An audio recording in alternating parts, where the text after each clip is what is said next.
The first example that we have, we're going to look at as of a Romanesque church. It's a very, very early example. As you can see, the date is 1001 to 1026. So this is founded right after the millennium. So the end of the world did not occur, and they're building this monastery.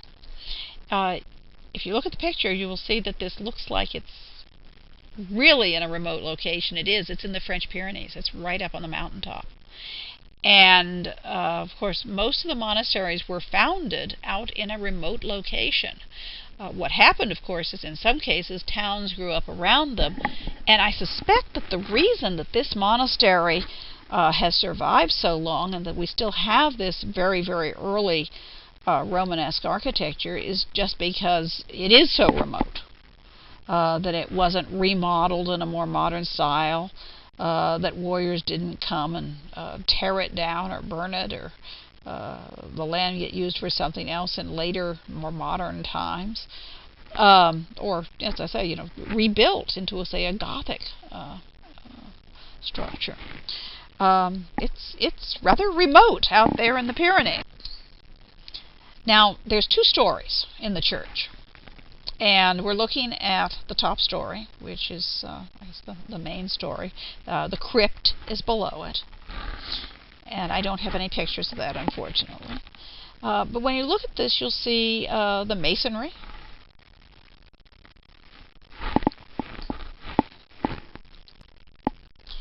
There's two stories.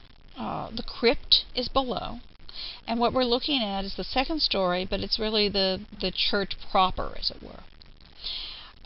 You can see that it's made out of masonry, small stones.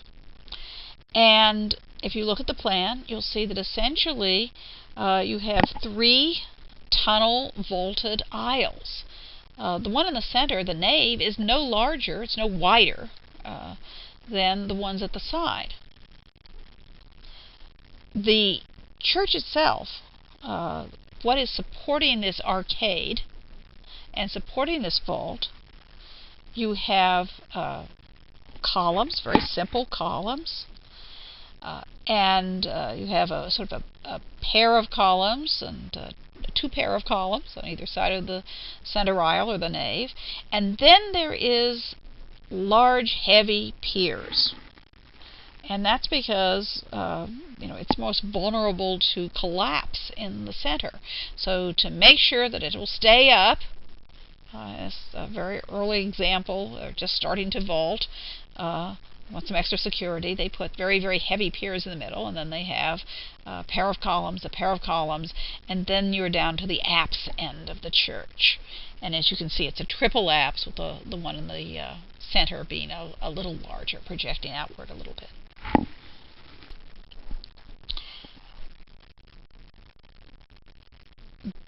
When you look at this, you're going to see a transverse arch. You can see that pier that we were talking about.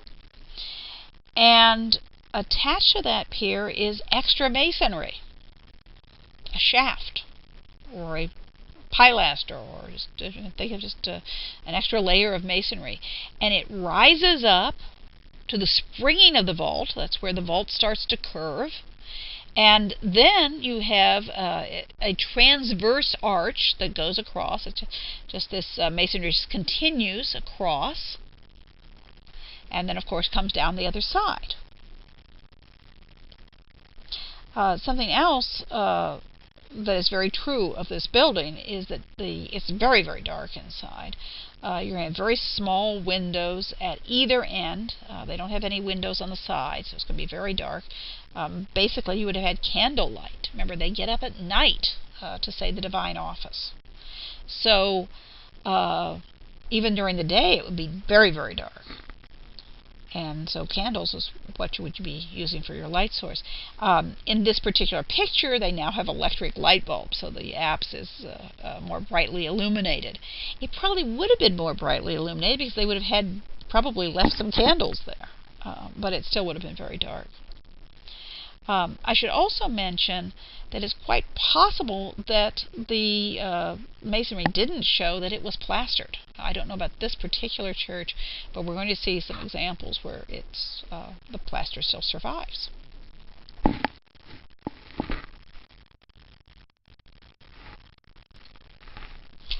Here you can see a close-up of one of the columns and a very good view of those small split stones that make up the architecture of the building.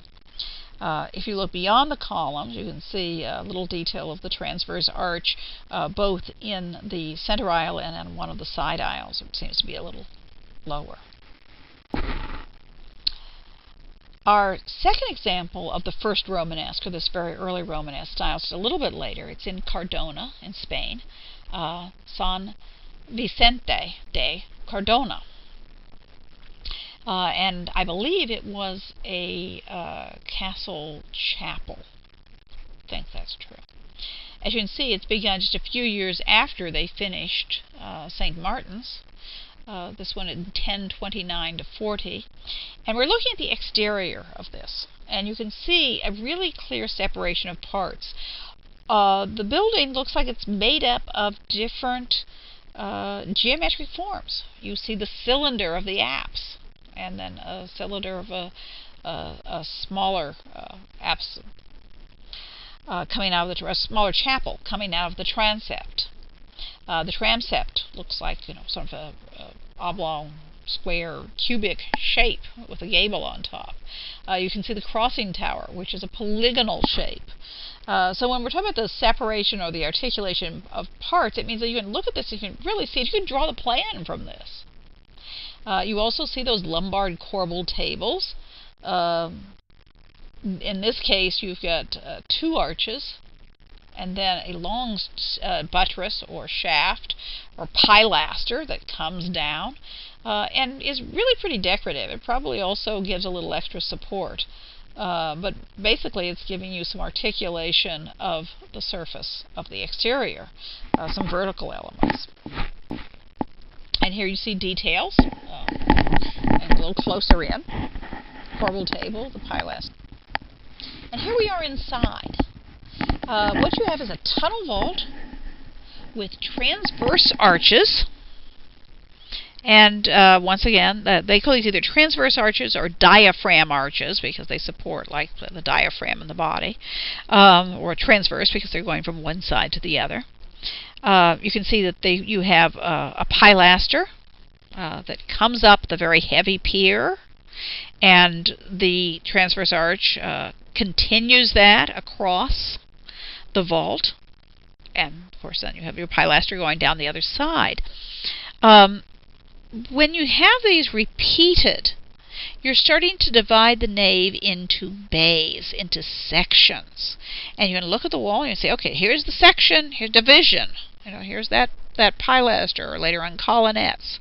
It also makes the pier more interesting because you have this extra bit of masonry that sticks out a little bit, and you know it's just physically more interesting, more decorative, and probably adds more support to that very heavy pier, and it kind of breaks up the pier, so it's not just this one monolithic shape.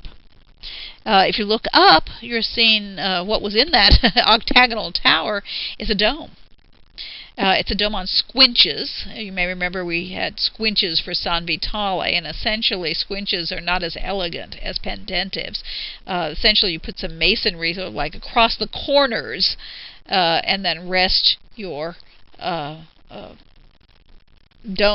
on the squinches. So we've already mentioned the carticulated or compound piers, where you have the extra masonry, the shaft or the pilaster that is on the pier. It adds visual interest, dimension you might call it. It helps to divide the church into sections or bays or parts. And when we say clearly articulated, you know, you have this little separate section that's very crisp and clear, and you could. Now, I promised you some plaster. This plaster has paintings on it.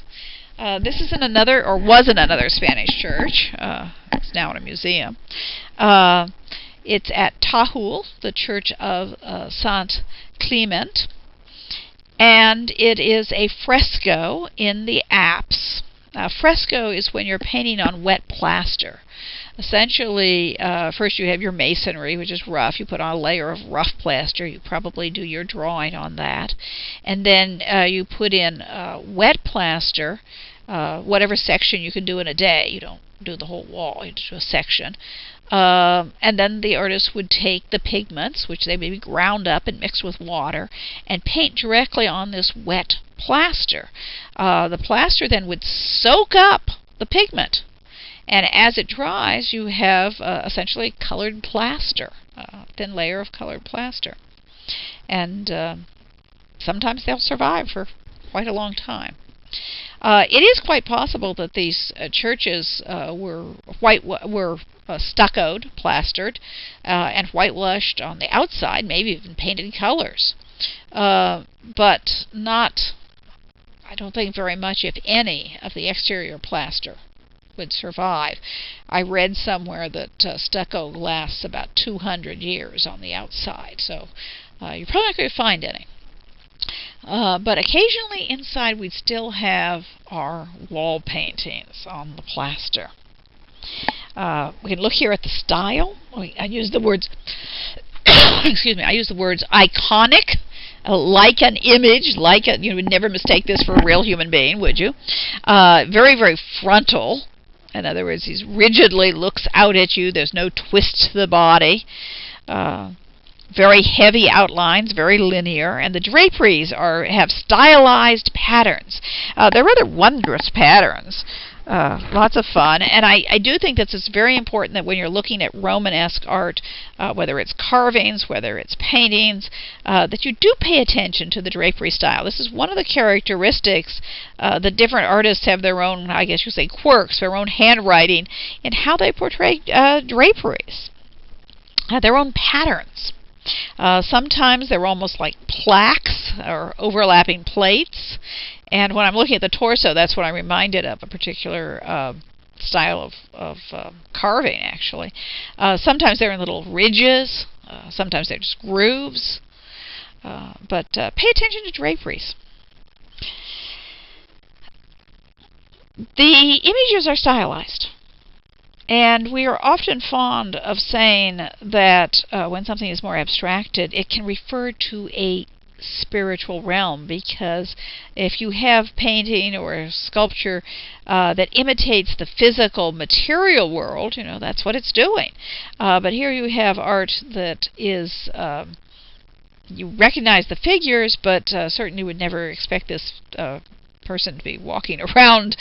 They're not interested in the physical anatomy. They're interested in creating a spiritual reality, if you will. Something that is immaterial, that is supernatural, that has power and strength in the image. And sometimes, of course, you have narrative scenes, which are teaching people stories, teaching them something. In this case, what we're looking at, of course, is the apse of a church. It curves back. I think that's why Christ is looking thinner here in this picture than in the other one. And you see that you have Christ in majesty, or Christ in glory, or the majesty of the Lord, or Christ in heaven. Sometimes students get really concerned about titles. Different books, of course, may use different titles. You may find one textbook that calls it Christ in Majesty, another one may call it the Majesty Domini, using the Latin, the Majesty of the Lord, or Christ in Glory. Basically, you don't really have titles as such, something you have to call things, until you get to a period in which artists are naming their works of art and they're exhibiting in them, and they have little placards that tell you what they're called. And this is really, they have 19th century and 18th century art exhibits. So that's long in the future. What do we call these things for the title or the subject? It's whatever the subject is. The title is the subject. And sometimes you have a variety of terms, Christ in glory, Christ in majesty, that mean essentially very similar things. Christ enthroned in heaven, seated on the rainbow. So what's going on here? So we have Christ seated on this ark, which is presumably the rainbow. He is surrounded by a mandorla. Mandorla is just from the Latin word for almond, and it is an almond-shaped halo that surrounds the entire body. You can see the nimmed halo, or the halo with a cross, around Christ's head, and then around his entire body is this mandorla. At his feet is a big circle, which of course is the globe of the earth, or the universe, which the earth is his footstool, as the psalmist says. Christ is blessing, the two fingers raised with the other fingers curved down. He could be making the sign of the cross with that. And as you can see, in the other hand, he's holding an open book, presumably a Bible. And you can possibly make out some of the words. And on the first page it says, Ego Lux. Ego, looks like. Ego Lux. Ego Lux. And that means, I am light. Or, I am the light of the world. So this is Christ, the heavenly Christ, as the light of the world. You see over his shoulder, inscribed in what looks like the sky, the Alpha and the Omega, the two Greek letters that are at the beginning and the end of the Greek alphabet. And Christ is the Alpha and the Omega. I am the beginning and the end, this timeless being. He's shown as a divine ruler with authority over all the world.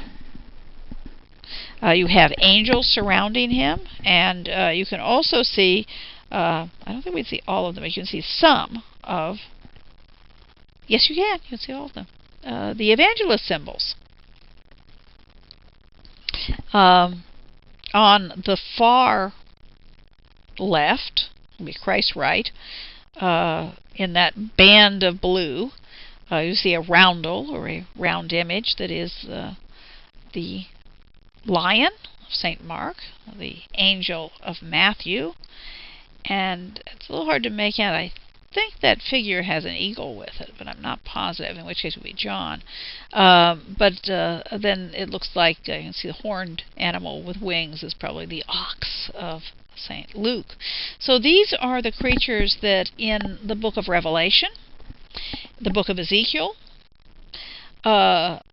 surround the throne of God, and they sing, Sanctus, Sanctus, Sanctus, Holy, Holy, Holy. And in medieval exegesis, or medieval commentaries, they came to be symbolic of the four evangelists, or the four writers of the Gospels. So we see Christ as a divine ruler with authority over all the universe.